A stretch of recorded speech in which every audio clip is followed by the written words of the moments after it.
What's up guys, welcome to another patch note video where we're going to go through the patch notes that Jagex have given us for today, for today's update, and see what's going on in RuneScape. These are obviously for people who just like to hear my opinion on the updates and also maybe can't really read them themselves right now. Maybe you're driving to work or something or whatever, but either way, let's see what's going on in RuneScape this week. It is July patch week apparently, so yeah. Anyway, if you find this useful, if you enjoy it or anything like that, then please do sub to the channel, as I do this every single Monday. As long as there's plenty to share, we'll see what's going on this one. Seeing as it's July patch week, patch weeks, they tend to not have a ton of stuff, but we'll see what's happening. Anyway, it says, fresh off of Game Jam, this update is chock full of patch notes. Oh, okay, well, let's take a look then. So, Necromancy Insights Rituals. With Necromancy's launch day getting closer, we have begun releasing weekly insights to help you get up to speed. Our first blog is all about rituals like handle for our ghostly friends. Our next insight release will focus on the story and lore associated with necromancy. This will launch with a video and blog this Thursday, so keep your eyes peeled. So obviously I'll keep an eye out for that, and I will share anything that I did when they do. Like I'll make another video like this. But if you haven't seen the rituals one, I'll link this post and it's just here. But there, it was, I think last Thursday as well. So if you haven't seen that, then you can check that out too. But again, I'll link this, you can find it. But yeah, you should definitely take a look at it and keep up to date with it. But yeah, anyway, Soul Die update. Oh, they've updated the Soul Die. They've changed how it looks because people weren't too impressed or too happy with it. So they've updated it and now it looks different. We've shown our UR rework concept for the Soul Die item, and today we're delighted to show off its new look. This new approach combines your favorite bits of the concept we shared with a new animated texture, which also has been tuned to be slower and more readable. You should be able to pick out each individual ghoulish grimace. Okay, so let's have a look. It actually does look a lot better, at least in my opinion. I think it does. I think it looks much better with the tectonic there. There's a little bit less green, right? But I think it's, personally I like it. I think it's good. I think it looks really freaking badass on the tectonic there. Obviously we'll now have to go through and see what all the other stuff looks like as well. So if you guys have pictures of it, maybe chuck it in my Discord or something. There's a link in the description if you're not already in there. I'd be interested in seeing how it all looks, but there we go. I think this looks loads better.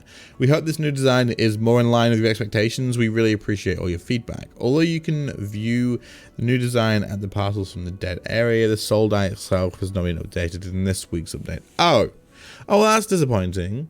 We're still busy working behind the scenes to bring the updated look to all other diable items, as well as the ones on display in the event area. We expect to release the new and improved Soul Die on July 17th. Okay, please remember that when the new die releases, it will override the existing Soul Die on any items it's applied to. Alright, so this actually isn't in-game yet. This is just showing it now. I kind of wish they'd started with this. Like, start this bit of the post with this up here, and where's it gone? And just say like, yeah, we haven't done this yet, but it's coming next week. So I mean, at least we have a date for it. I suppose, but hey, it does look better. I think it is a good thing that they've listened to what people were saying and that they have done it, but I guess you can't share this yet. So there you go. Next week. Passes from the Dead event extension. Since the Soul Die update won't arrive by July 17th, we're extending the event by 1 week until July 24th. More time to get your hands on the Soul Die. Okay, so the event's going for another week. Cool. I guess that's fine. Live stream calendar. Let's have a look. Wednesday, July 12th. We have Hooli's Max Party plus Dead and Buried reward preview. Okay. Join us for a brief preview of the rewards to come in Dead and Buried. Our next quest before we join Mod Hooli as he hits Max live on stream. Cool. That's cool. Then we've got the treasure hunter calendar, which is, let's have a look. So we have the event going for another week, the Parcels from the Dead, but it says Mighty Dragon Power, multiplied dragon chests randomly replaced standard chests. Well, that's what we're on right now, isn't it? Is that what we're on now? Yeah, that's what we're on now. And then on the 11th, we're getting the Vault of the Dead, apparently. So, yeah. Okay, patch notes. Apparently there's lots of patch notes in this one. There is quite a lot. there is quite a lot. So let's take a look and see what we've got in this. So, Abyssal Beasts are now less likely to move the player when in combat. One of the agility vines in the Anachrony agility course should no longer disappear when players approach it from the north. Familiars with small inventory sizes now display correctly compared to those with bigger inventory sizes. A number of errors and inconsistencies within various skill guides have been fixed. So it says, fixed multiple tooltip issues, updated various descriptions, fixed typos, added the also requires text mining skill guide entries about engineering. Fixed an issue that causes the achievement barking up the wrong tree to not be awarded when the requirements were met. Players' walk animation override will no longer be disabled after squashing a grand seed pod. The Dwarven Army Axe can now be claimed from a major Rancor in Berthorpe without needing to complete the Berthorpe tutorial path. Removed the 13 defense requirements from a visit to Charlie achievement, since 13 defense is no longer required to use fairy rings. Players can now receive better feedback when they try to note cabbages with the tool leprechaun at the farming patches at south of Falador.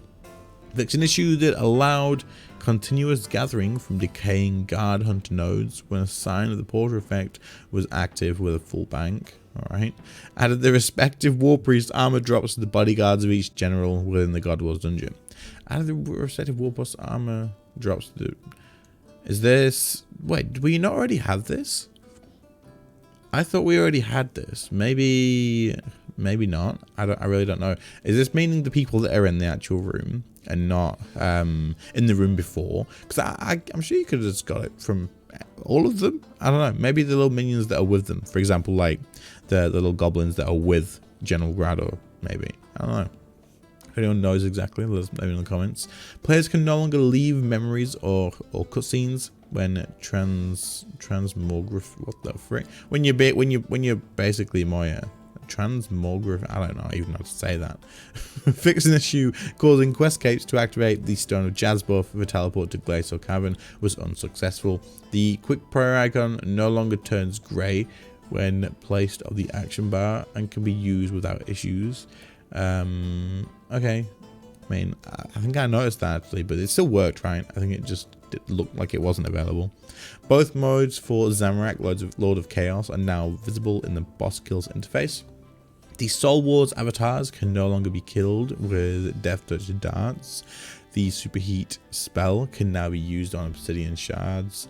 Large numbers in the high scores and the music player interfaces will now come with a common separator.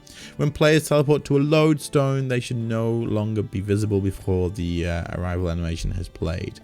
Okay, I kind of like that one. It's like they're obviously just doing a lot of cleanup stuff this week, but I kind of like that one. This was it just looks better. All these little things like clean up the game are obviously good because it just makes it feel like a little bit more polished when other players and newer players come back to the game or whatever. So the clan window now correctly updates the slide out menu when players leave the clan chat, improve feedback when making flat packs of a player-owned house, workbench that cannot make furniture on their level, the fishing spot under the bridge in shallow village has been removed, the force walk tile in the northern area of mostly harmless has been removed, corrected a punctuation error. Okay, the treasure hunt tutorial now correctly plays regardless of the chosen key mode. The bottom border in the treasure hunt promotion information window is now always visible. Players should now receive less dialogue when claiming they're free to call from Zaher Zuk. Okay, in the city, and seaweed and pineapples from whatever. It puts someone in Catherby. Players can once again teleport to the active wilderness flash events by using the teleport option on either the Wandering Ramaki or Nikhil in Edgeville. The login chat message no longer informs the players about collecting the golden cape shards and tidied up the Yak Track Fort 4 and 3 area in Berthorpe. Okay, cool. So there's quite a lot of stuff, like I said. Most of it is just cleaning up, like little tidying up the game and stuff like that, which is all important. Like I say, we're going to get a lot of newer players coming in for Necromancy, and a lot of people coming back for Necromancy. So all these little things, these little things are really important to get sorted. So I like to see it. Currency update. Attempting to empty a money pouch to an already full bank will now return the correct error message. Attempting to move items from your bank to a beast of burden that would trigger an error message now displays the correct error message. Fixed an issue when reclaiming items from death that was causing empty rune pouches to be overvalued. This was insanely funny. Fixed an issue that would cause the price checker to display incorrect values. The traveling merchant and fancy dress shop owner will now correctly display your true monetary worth when interacting with their respective stores. I was hoping to see here something about the Grand Exchange search bug where you like search for an item and buy it, and then when you click to buy something else, it immediately it leaves the name in the search, and so when you start typing, you press it twice, and it's like, oh, okay, whatever. But you know, hopefully that gets fixed at some point. The G's got quite a few bugs right now that need a little bit of a look at. Unwelcome guests, the execute chance as part of the tier 3 guardhouse perk was affecting certain bosses. Really? Holy crap, this has been corrected. This change affects following bosses: Temple of Amnesia, Dragonkin Laboratory.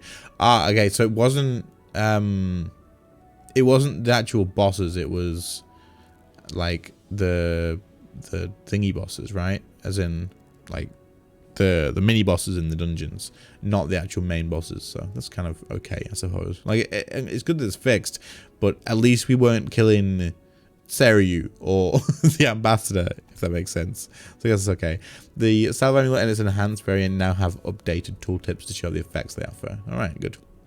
Woodcutter's Grove. Man, there is a lot of stuff. Holy crap. Woodcutter's Grove. Farming tree patch NPCs should no longer abruptly say that they are already taking care of the farming patches when the players ask them for farming advice.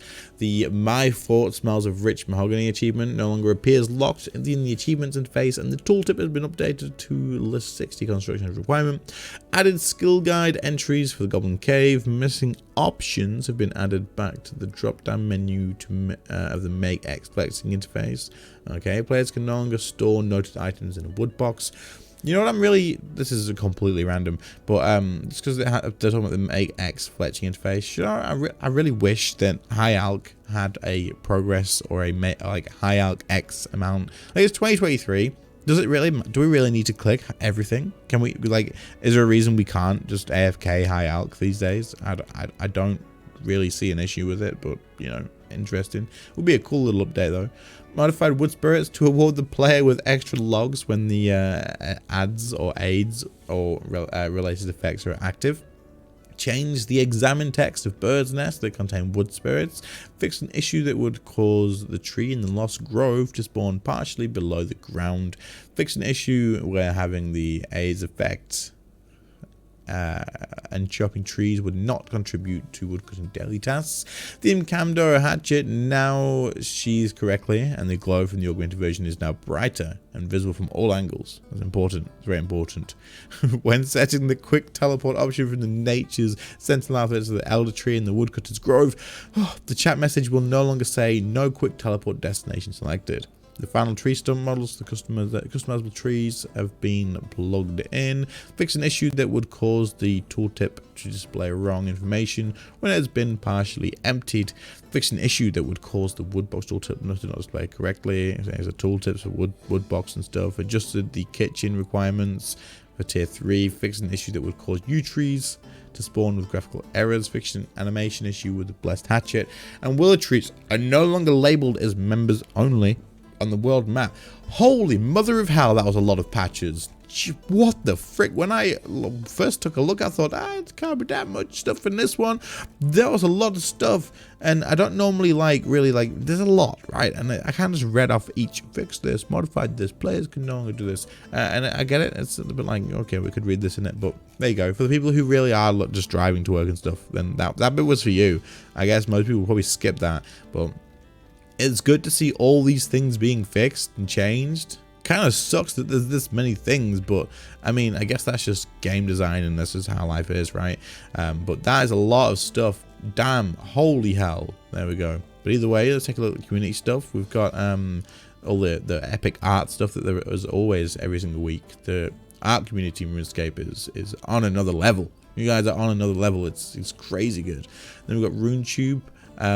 with lots of different creators in here, and there's me. Let's go check all these videos out. Like, check them all out. I'll link the post in the thing if you want to check them out, especially any of the smaller creators like Let's Discuss RS here and Iron Rack. So go check them out, definitely. It's good that Jagex did this. I like it.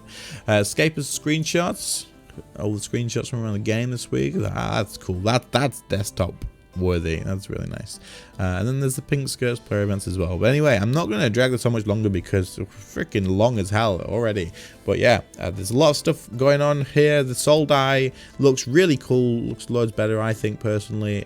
Like, oh my god, it looks so bad in the past. The current one in game right now looks so bad. The new one looks way better. Oh, it looks so much better. I actually didn't even think about it, but look at it now. What the frick was this compared to this? Thank you, Jagex, for fixing it. I'm so glad. Oh my god. Anyway, I hope you all, this is coming next week, by the way, but I hope you all found this useful. I know there's a lot of just like reading off each line of patch notes, but it is what it is. And other than that, I'll catch you all in the next one. See you later, guys. Bye.